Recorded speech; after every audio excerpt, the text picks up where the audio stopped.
3 things happened to me on Christmas Eve. I'm not going to explain what occurred or what it all meant. I'm just going to tell you what I experienced, what I noticed, and what I felt. You can figure out the rest.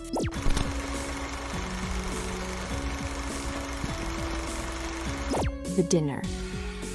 I woke up this morning and I have no memory of how I got here. My apartment looks like it always does, but everything feels off somehow. The toothbrush next to my sink isn't the color I remember, and the clothes hanging in my closet are styles I'd never buy. That's when Mom called. She reminded me about dinner at 6 o'clock. I agreed to go, even though I don't remember making any plans with her. When I arrived at the house, everything matched my memory perfectly. Same decorations, same lights on the porch, same everything. But inside, the silence hit me first. 20 or 30 people sat around a long table, and none of them were talking. Their hands rested on the table, fingers perfectly still, and nobody looked at anyone else. Mom greeted me with a smile that only moved her mouth. Her eyes didn't change. She pointed to an empty seat, and I sat down without questioning it. Dad carried out plates filled with meat I couldn't identify. The girl next to me looked scared, and I tried to lean over to ask what was happening. That's when Mom made a sound, not a word, but something close to it. We both stopped trying to talk. Once dinner finished, everyone stood up at the same moment and walked toward different doors leading to different rooms. The girl whispered to me before she left. She told me her parents died 10 years ago, but she has memories of living with them. She said she wakes up in different houses, different families, different nights. She said tonight felt familiar because she thinks this happens every single night. Mom left a handbook on the table near me. It listed rules about eating, about speaking, about when you could leave. At the bottom, one sentence made my skin cold. If you follow the rules, you'll understand. If you don't, we'll have to restart. I asked Mom what restart meant. She explained calmly that it meant I'd forget everything, wake up tomorrow with no memory of today, and start fresh. When I asked if that had happened before, she just smiled that strange smile again. I'm writing this down right now before sleep, because I'm terrified tomorrow I won't remember any of it. I'm terrified that maybe I've done this 100 times already, that the girl I met might be right about everything. What scares me most is that understanding what's happening might be the same as accepting that I can never leave. The glasses. On Christmas Eve, my husband gave me a pair of glasses. He said they were special, that they'd help me see the world the way he sees it. I didn't want to wear them at first, but he was so gentle about it, so I let him place them on my face. Everything changed the moment I looked through them. The living room transformed into something beautiful, the walls glowing with soft gold light. The Christmas tree seemed to shine from within itself. My husband's face looked different, more handsome than I'd ever noticed. My children seemed to radiate something almost heavenly. I didn't want to remove them. Why would I? Everything looked perfect, and my husband told me I could keep them on forever if I wanted. The world seemed so much better when I was seeing it through glass. But yesterday, they slipped off my face for just a moment. In that second, everything shifted. The walls weren't gold anymore, they were dark and stained. There were marks covering them that I couldn't quite understand. My husband's smile stretched too wide across his face. My children looked taller, their shapes wrong somehow. I put the glasses back on immediately. Beauty returned. But now I know something else exists when I'm not looking through glass, and that knowledge won't leave me. Today, my husband asked if I'd let him clean the lenses. I refused. He seemed frustrated, telling me I should see what he really sees, that I should understand the truth. I told him the truth felt fine, as long as it arrived through these lenses. Then he said something that made my blood run cold. He told me that everyone wearing glasses like mine sees something different. Some people see beauty, others see horror, but everyone sees something that isn't real. And these glasses don't show beauty, he said. They show you what you want to see most. He asked me to look in the mirror while wearing them. I did. The woman looking back was beautiful, perfect, young, everything I've always wanted to be. Then he asked me to take them off. I couldn't do it. I refused. Because I already know what I'll see without them, and I'm not sure I can put them back on after that. My husband just smiled. He said that's what they all think.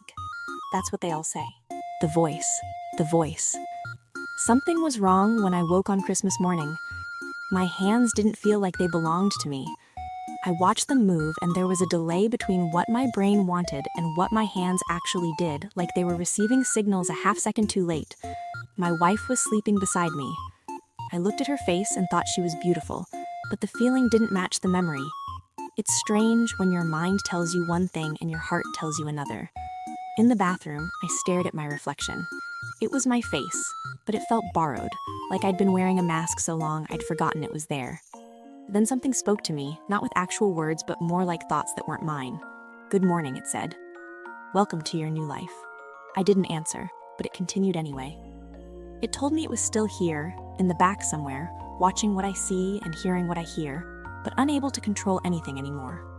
When I asked who was talking to me, the voice explained that it used to be, that it was the one who lived in this body before I arrived. It told me I was dying on a street somewhere, that doctors came to me with a choice.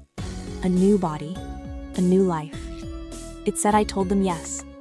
The memories were suddenly there, like they'd always been. I was lying on cold concrete. A doctor approached me and said I could die right there, or I could take a different body, someone else's body. I asked if the transfer would hurt.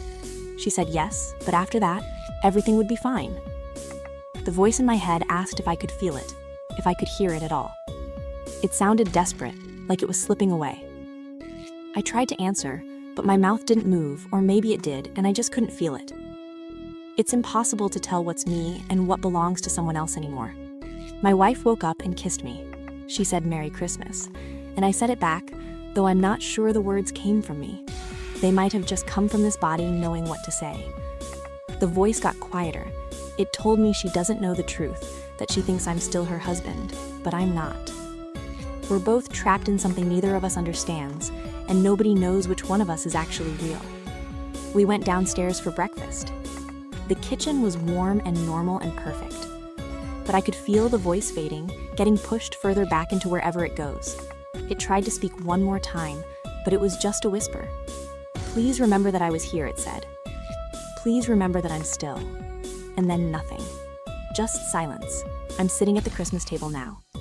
I don't know if I should feel relieved or terrified, and I'm not sure I'll ever know. I'm writing this down right now because I'm starting to forget. And forgetting terrifies me more than anything else could. I have 3 complete memories living inside my head. 3 entire lives. 3 different bodies. 3 different families. 3 different Christmas Eves. But I'm only one person. In one memory, I'm sitting at a long table surrounded by people I don't recognize, reading a handbook that explains the rules of a life I don't remember choosing. In another memory, I'm wearing glasses that change what I see, and I'm terrified to take them off because I don't know which version of the world is real anymore. In the third memory, I'm listening to a voice in my head that's slowly disappearing, a person who used to live in this body before I did. All 3 memories feel true. All 3 feel like they happened to me. All 3 feel like they're happening right now. But I can only be living one life. I can only be in one body. I can only be experiencing one Christmas Eve. So what happened to the other 2? What happened to the person I was before I woke up not knowing who I am? What happened to the voice that was speaking to me? The worst part is that the memories are getting mixed up. I'll remember the dinner, and then I'll remember the glasses, and sometimes I can't tell which moment came first, or if they all happened at the same time. I'm starting to forget details. The girl's name at the dinner, the color of the glasses, the voice's last words before it disappeared. And every time I forget something, I feel like I'm losing proof that it really happened. I'm writing this down so I don't lose it completely. I'm writing this down so someone, anyone, can help me understand what's happening to me. Am I living 3 lives at once? Am I 3 different people trapped in one body? Am I going insane? Or did something happen to me on Christmas Eve that split me into pieces I can't put back together? If you're reading this, and if any of this makes sense to you, please tell me what you think happened. Please tell me which memory is real. Please tell me if I'm the person at the dinner, the person wearing the glasses, or the person listening to the voice. Because I don't know anymore, and I'm running out of time before I forget all of it completely.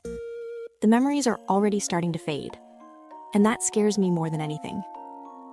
Because if I forget them, what proof do I have that I exist at all?